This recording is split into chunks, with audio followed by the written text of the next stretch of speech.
tell you will help you look better. What I'm going to tell you will help you feel better. Your anxiety levels are going to drop, your blood pressure reduce, your blood circulation increase, improving your vitality, and ultimately making you live longer. Imagine that. Anybody interested? Yeah. Show of hands. Everyone else is lying. Okay. Well, let me tell you how I came across this unexpectedly.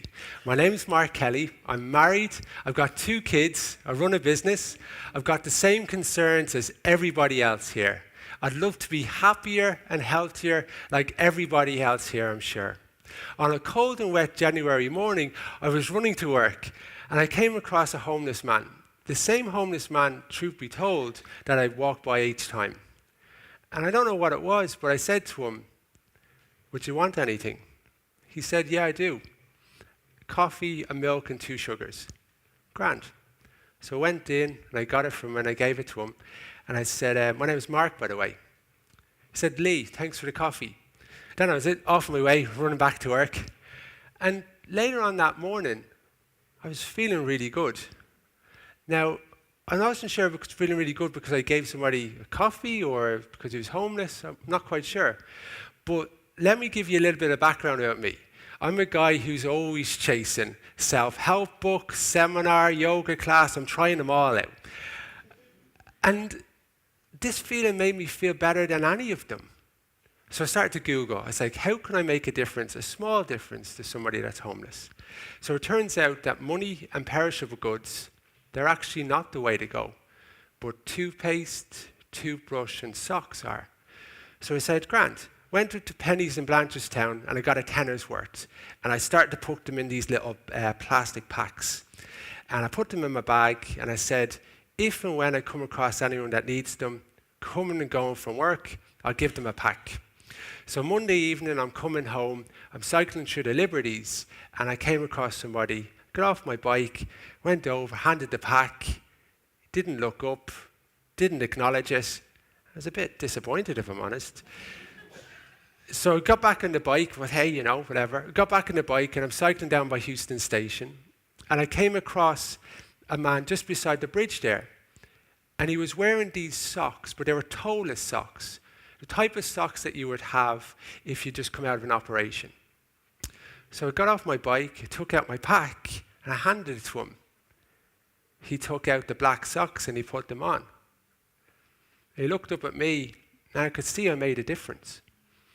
So I got back on my bike, I put the kids to bed and made some dinner, and I was just feeling great. I was like, that small difference, it made a difference, and I was just feeling really good. So for the next couple of weeks, I just started to do acts of kindness. I'd leave a door open just long enough for someone else to walk by, buy somebody a coffee. I'd be out with my trolley out shopping. And instead of bringing it back to the trolley rank, I'd actually bring it over to someone's car, take the €2 off them, they can take the trolley, and then I'd do my way. One of my colleagues, John, said he caught me doing a nice deed, and he said to me, "That's really nice what you're doing." I said, "You know what? I'm not doing it for them, I'm actually doing it for me because it's actually the most selfish thing you can do, and it made me feel really good." Word spread in my office as far as learning development, and they said, "Mark, I think we should share this, tell more people about it." So we did. So we did random acts of kindness for a week. It was kind of like Chris Kindle, but random. We had a jar, and we put everyone's name in it. And they took a name, and they do an act of kindness for somebody else in the job. So Connor at lunchtime got a sandwich on his desk. Dave, our sales manager, who spent most of his time out at sales meetings driving around Ireland, 2 colleagues surprised him and washed his car. One of our colleagues just started 2 days into her new job, had her bicycle stolen on Harcourt Street. As an office, we came together and we donated €4 each, and on the Friday, we presented her with a new bike. She couldn't believe that we would do this for her. She burst into tears crying. She now had a bicycle to go with that helmet that she'd been looking at all week. We were on a high because we just donated €4 and we could see the difference it makes. Now, at the start of this talk, I said to you, I'll make you look younger and I'll make you feel better. Anyone interested still? Yeah?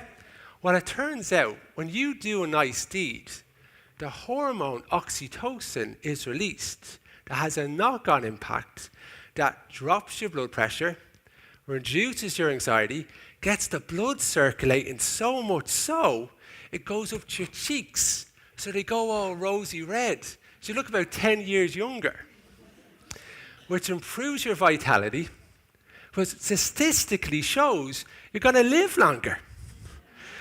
Now, I came across this completely unexpectedly, and I was thinking, I can make a difference here.